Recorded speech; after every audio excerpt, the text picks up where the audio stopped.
Welcome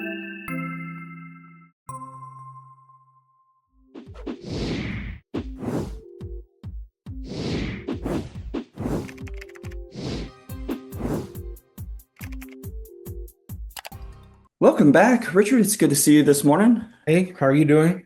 I'm doing swell. Your voice is getting better. Slowly but surely, it is Right. better. Yeah.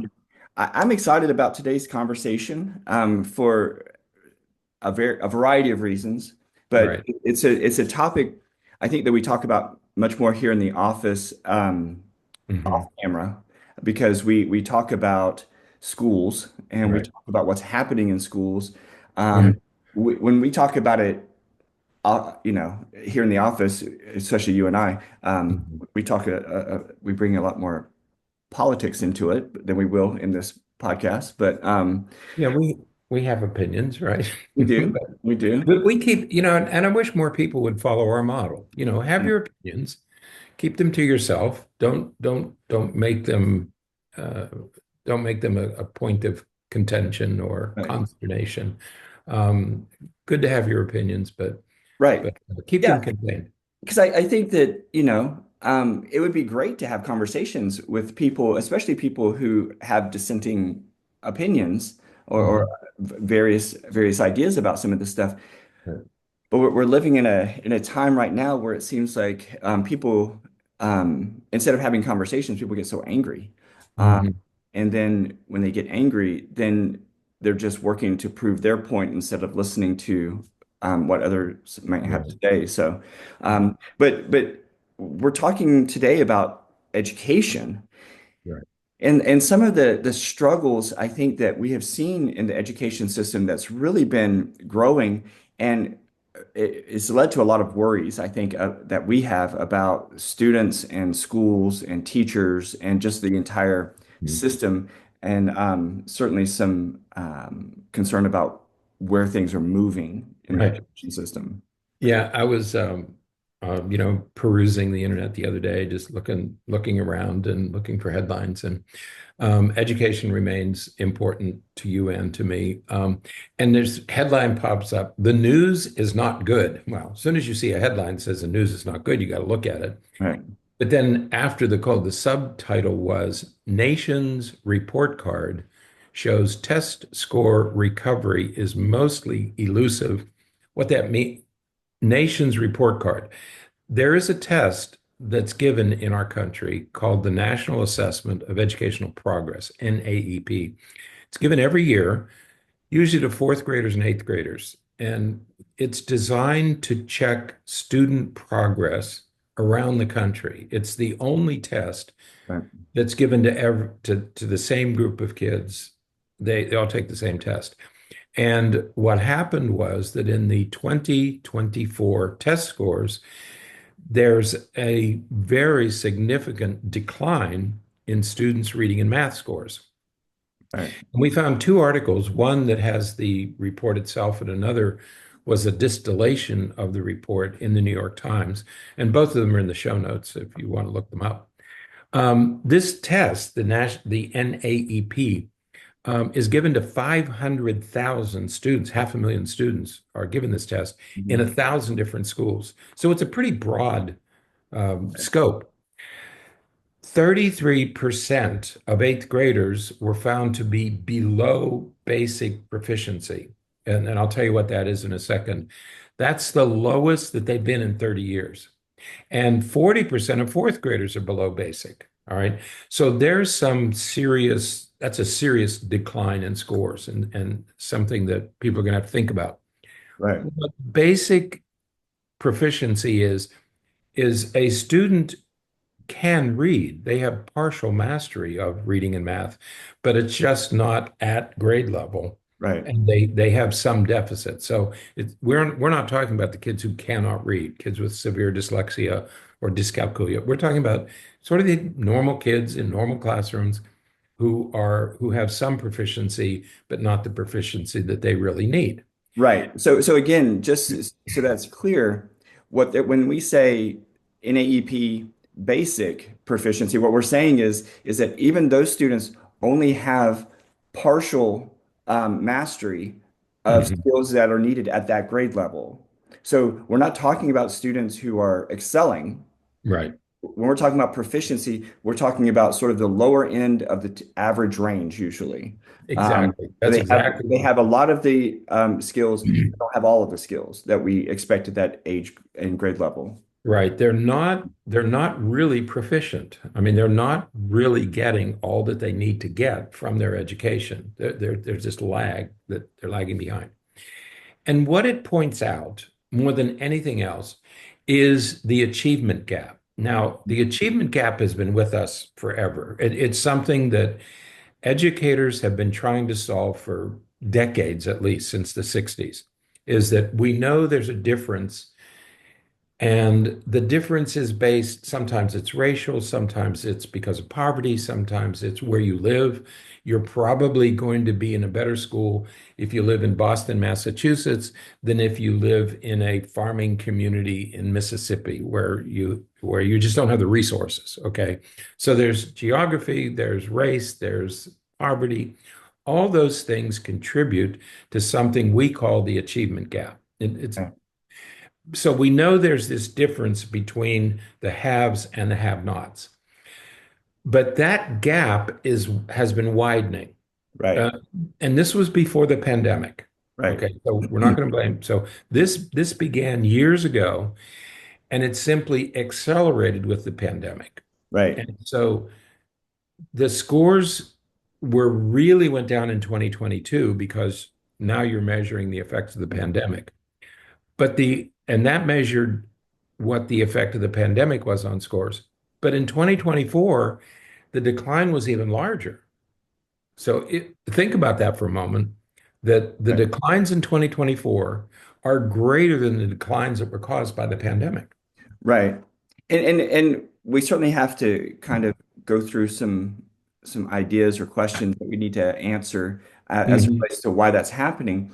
But just if we can think about this within the context of some other things that we've talked about over the past few months Mhm. about what is happening in schools and what, the challenges and struggles that teachers are experiencing, that students are experiencing, that's just Mhm. happening where things we keep during the pandemic, you and I talked a lot about, people Mhm. want to go back to normal, or the new normal. And we kept saying there's not a new normal. We're not going to go back to pre-pandemic times. It's not going to be like it was before. But that was the Mhm. goal. That was what everybody wanted. And it couldn't happen. And we continue to see that. We continue to see that things aren't different um, from the perspective of what we expect from students, Right. but students are different. Mhm. And Mhm. so this is resulting in this huge gap that's just continuing to widen every Right. year. Hmm. And so when we get to this data and we say, wow, kids are doing worse, the first reaction for many people is to start pointing finger. Who do we blame? Right, Who do we blame for this? And typically people say, well, yeah, the schools suck. Schools are terrible. See, this is what we're telling you.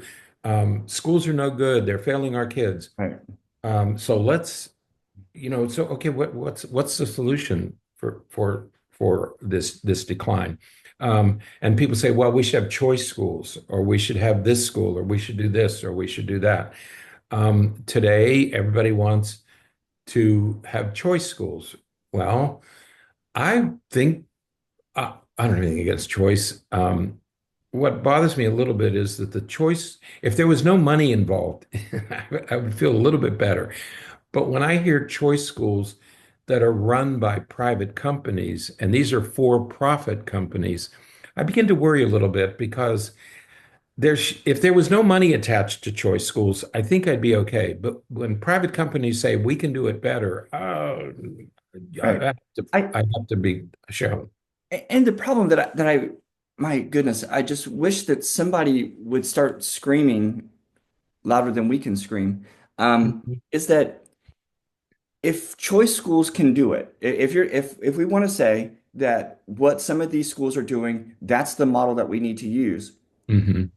why isn't it happening? Right. Well, these So, choice schools have been around for 15 years. right. They're not doing any better. We have a few here in our district. And well, we can say that some of those choice schools around here, magnet schools and charter schools, some of those schools do really well. Mhm. But why? And the reason that they can do well is because they don't have to educate every student. They You know, educate the it's students they like want.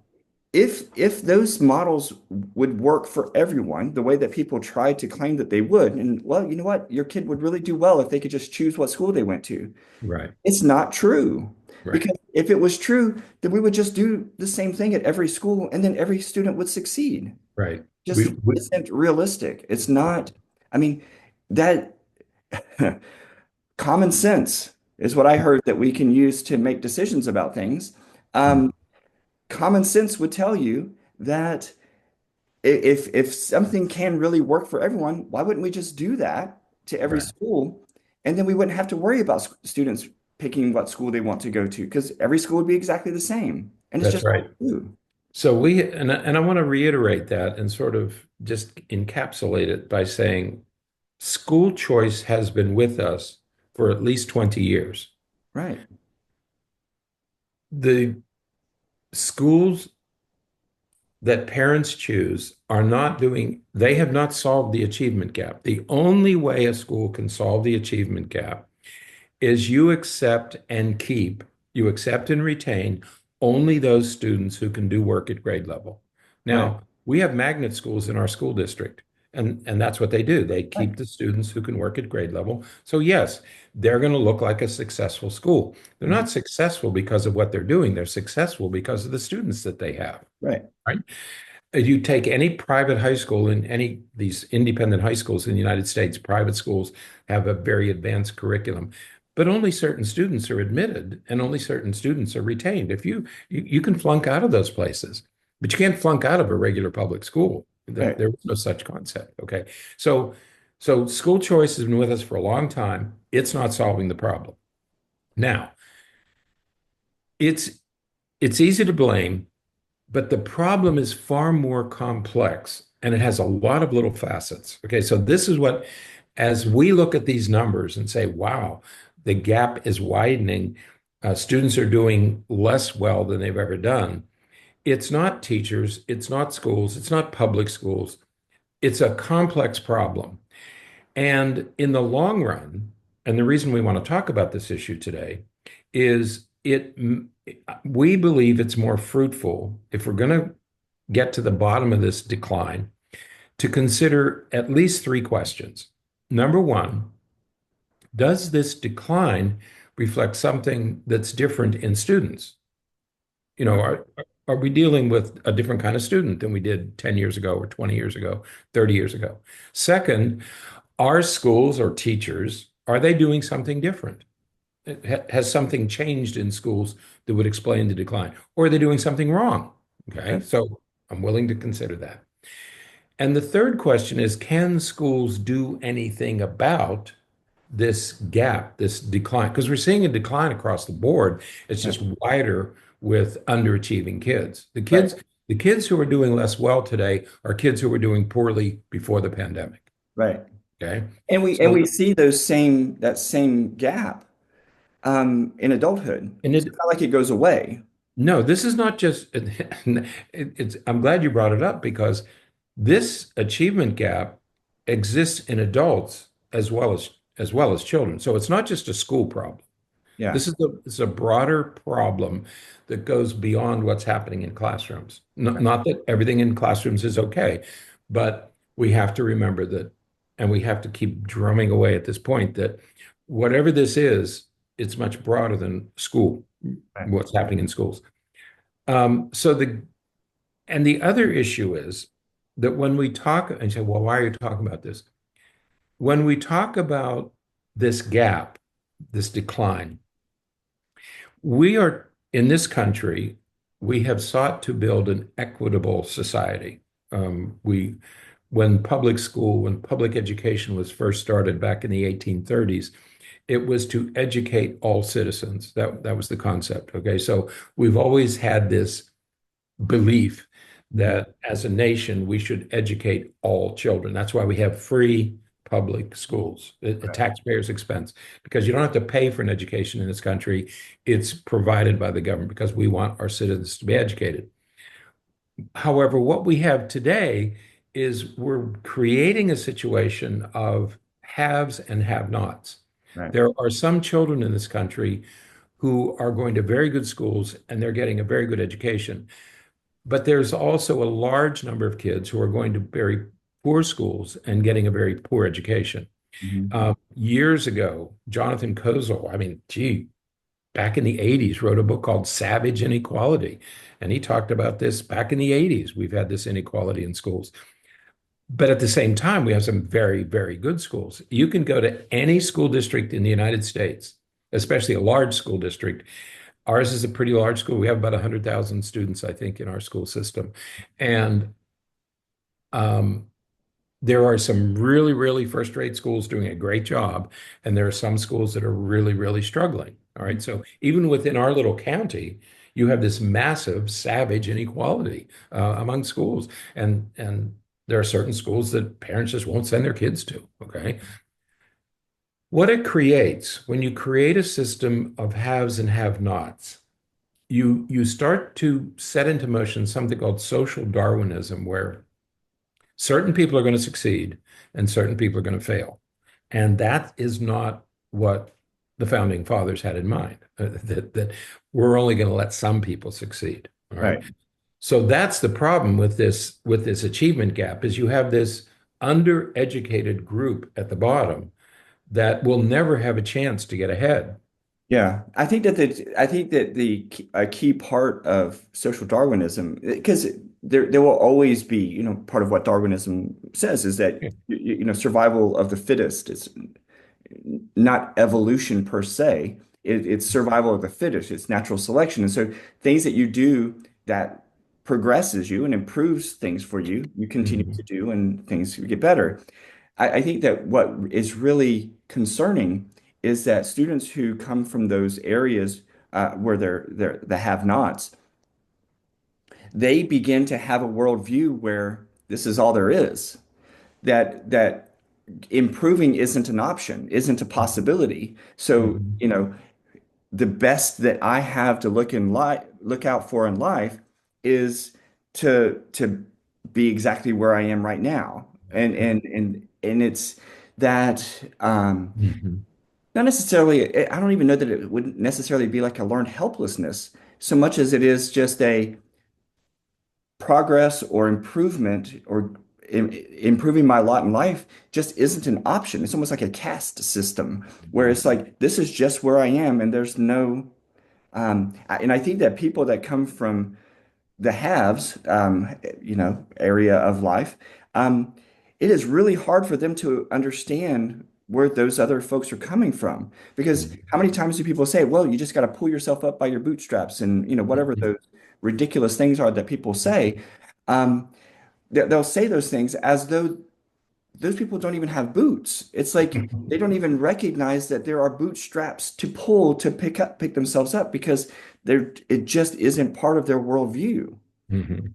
Right. And so when we look for an explanation, why is this happening? And you can talk about the achievement gap, you can talk about underachieving schools, underperforming schools. It doesn't matter how you look at this issue. You have something called the Matthew effect. And Matthew, the gospel, according to Matthew, and there's a phrase in there, the rich get richer and the poor get poorer. Right. Privilege leads to privilege, Mhm. and underprivileged leads to underprivileged. It's very difficult to get out of an underprivileged situation. Mhm. It's very easy to use privilege to get to more privilege. Okay. So in our country, we have an achievement gap, but we've created some very high performing schools and we've neglected some other schools. Mhm. Okay. So we have this two-tiered system. Second, so that's one problem, is you have two kinds of schools in our country. Right. The second problem is student motivation. And I think that that's a huge, huge issue. And I think that of any of these that we will talk about, Mhm. that's probably the biggest one that was exacerbated by the pandemic. Right. I think that if there's anything that I've seen that has just become almost pathological over the Hmm. last few years, that Right. is the decline in student motivation. They just don't want to do it. And if they don't want to do it, they're just not doing it. It just education is an active process. You have to dig and get and work and okay. And they don't want to do that. They're just not motivated to do that kind of difficult work to memorize. Most of us remember learning the multiplication tables. Mhm. That was an effortful process. You had to be actively engaged and work very hard to memorize the multiplication tables. Kids don't want to work that way today, so they don't learn them. Right. Okay. And that goes on and on and on in every subject. They're just, students do not bring the motivation to the classroom that they once did, period. Just Right. low. Second, attendance figures are down.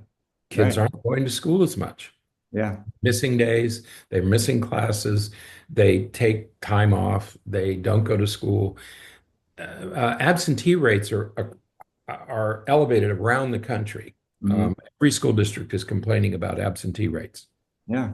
And this isn't, we haven't even talked about screens, electronics and devices and social media and all of those kinds Mhm. of things that interfere with attention and focus on the things that are needed, or that things that kids need to be focused on. They're looking at all these other things. And I think that we have to do a lot in the education system to address this and to benefit from it. How can, Mhm. what can we do in education to Mhm. utilize this Right. interest, this drive that students have towards electronics and devices and stuff? But where we are right now, students are, I have discussions with students almost every day because here in Florida, especially, but even more specifically in our district, students are not supposed to have their phones out in class. I mean, Mhm. it is against, I mean, it's not that they could be arrested, but there is a state Statute. mandate Mhm. that students are not to have their phones out during class, using Mhm. their phones in any way, unless it's directly related to something that the teacher is giving them to do. Right. And that should not be happening very often because every Mhm. student now has some kind of device that they use, either a laptop or an iPad or something like that. I get into discussions with students every single day, Mhm. and all they want to say is that's not fair. Like, it doesn't matter if it's fair. Well, this teacher lets me do it, but that teacher, every time I get my phone out, he writes a referral. He should write a referral. If you have your phone out, he should write a referral because that's the rule. I agree that maybe it is a silly rule to have. Okay, Mhm. agree with you. I don't agree with you, but let's say I do. It Right. doesn't matter. But it doesn't matter. Rule is Exactly. you don't have it out. Right. But because when you have it out, you're not doing the work you need to be doing. Well, I was just looking at my lipstick this girl said this past weekend. I was just looking at my eye makeup to make sure that it was on right. But you don't do that in class. Your teacher is up there teaching. Why But are you it, doing that then? right. Right. And so screens, when we talk about screens, they are a distraction. They're taking time. Kids are spending too much time on screens. Everybody talks about that, right? But there's another issue with screens, and that is that being on a device for most of what we do, it's a very passive process. Okay. Right. If you're watching YouTube videos, Mhm. if you're on TikTok, I mean, you can scroll through TikTok until you drop from starvation. Okay. Right. And it's always interesting. It's always funny. It's always entertaining, but you're passively watching it. Mhm. Okay. And kids today have become very good at passive activities, watching. We worried about that with television 40 years ago. We were saying this is too passive. You can't just sit in front of a screen. That was a TV screen. Well, now you sit in front of a cell phone. It's a screen, but it's a very passive process. The problem is learning is an active process. Right.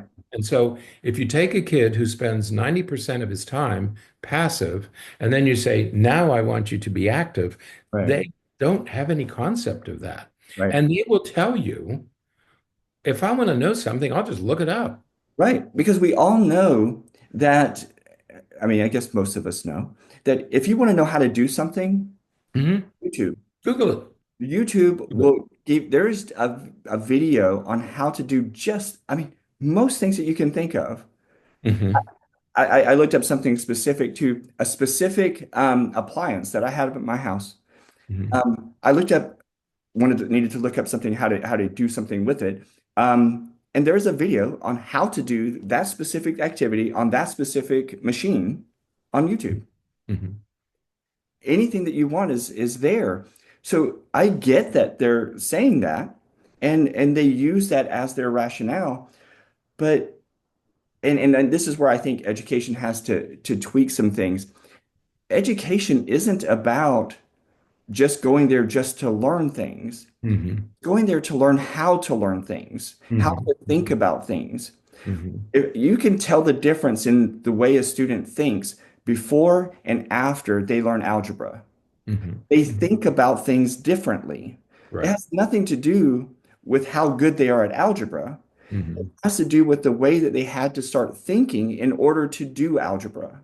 And Right. it just changes the way that you think. Mhm. And that's what's important. That's what's critical about taking algebra or taking a history class to know that these behaviors over here affect these things over here. And here's some historical context as to how that played out. Mhm. That's important to know because then you can start thinking about your world differently. Right. That's correct.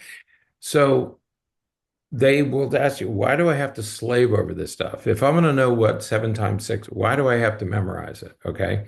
Why do I have to work so hard to do this, which I'm never going to ever use again in my life? Okay. And what good is it going to? Well, the difference is that reading, let's talk just about reading. Reading is an active process. You must be engaged with the text, and you have to be thinking about what you're reading so that you can remember what you read. And that's what's missing today is that kids are not just children, we are all becoming very passive acquirers. Mhm. I just want to watch it. I don't want to think about it. I don't want to think too hard. I don't want to struggle to remember it, to learn it, to read it. I just would like to watch the video and Right. then go on to something else. Right. Okay. Short Yeah. attention span, very passive.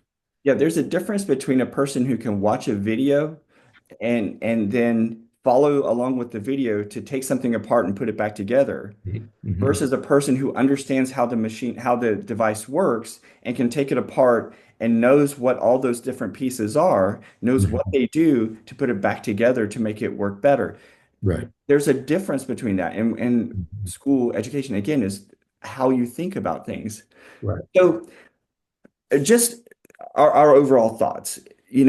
There is this savage inequality, Mhm. this significant difference between groups of students, groups of citizens in our society. And the achievement gap, which is, as you said, has been around for decades, Right. is really only getting worse. Mhm. And it's Mhm. leading to the Matthew effect that you talked about, where the rich are getting richer. Right. People are saying now the easiest way to make money is Right. to have money. Right. The more Right. money you have, the easier it is to make more money. Right. So Mhm. by logic, the less money you have, the more difficult it is to make money. Right. So Right. that is directly related to the rich get richer and the poor get poorer. And we are just fostering that by these inequalities in schools and in some of those expectations and things like that that we have right now. You just reminded me of something that made me chuckle. When years ago, when you'd save money to buy a house, or you'd want to borrow money for something, and we used to laugh because we used to say the only people who were able to borrow money were people who had money Right, because you had to have collateral. So the people who need it can't borrow it. The right, people who have it, who don't need it, are the only ones who can borrow it. right. And, and you're right. Now, the other thing about these scores, the eighth grade score, for example.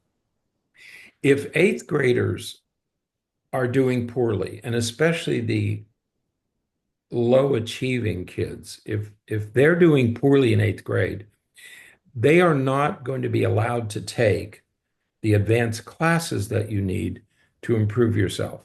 So, we used to talk about the German system where kids would take a test at the end of eighth grade, and if you didn't pass it, you couldn't go to a college. You couldn't go to gymnasium, the college preparation. You had to go to a trade school. Well, in effect, we've done the same thing because Mhm. if you can't get into those college prep classes, you're not going to go beyond. You're going to be stuck there. That's going to be as far as you can go. So this happens in eighth grade. And eighth graders, what, 13 years old? And you're Yeah. saying, this is as far as you're going, man. But at the same time, unlike the German system, we don't push students into trade. It may very well be that by eighth grade, a student may know, I'm not going to go to college. I don't want to Mhm. do that. But yet we have the system in place where that's what is expected for you to progress, is that you're going to take all these classes and do all this preparation as though you're going to go to college. And that's how we define success. Well, it may very well be that this guy just wants to be a plumber. Mhm. Plumbers can make a very good living and do very Absolutely. well in life. Um, Mhm. why not let them make that decision if that's what's going on? So again, I think that we have to do some tweaking because it may the way that we have done education all this time, Mhm. all these years, may just need to be changed. We just maybe Mhm. need to do some tweaking. I'm not saying that everything needs to go to for-profit companies or that everything needs to be choice schools or anything like that. What I'm saying is that, how important do we want to say reading is for everyone? Mhm. Is that something that everyone needs to be able to do? Or are there so many other ways to get information now that maybe we should really focus on gathering how to differentiate good information from bad information and teach people how to get information, not Right. just read. Right. Yeah, I would challenge any company, any for-profit company, anybody who wants to be in the business of education. I don't care whether you're a company, whether you're a school district, I don't care. It doesn't matter.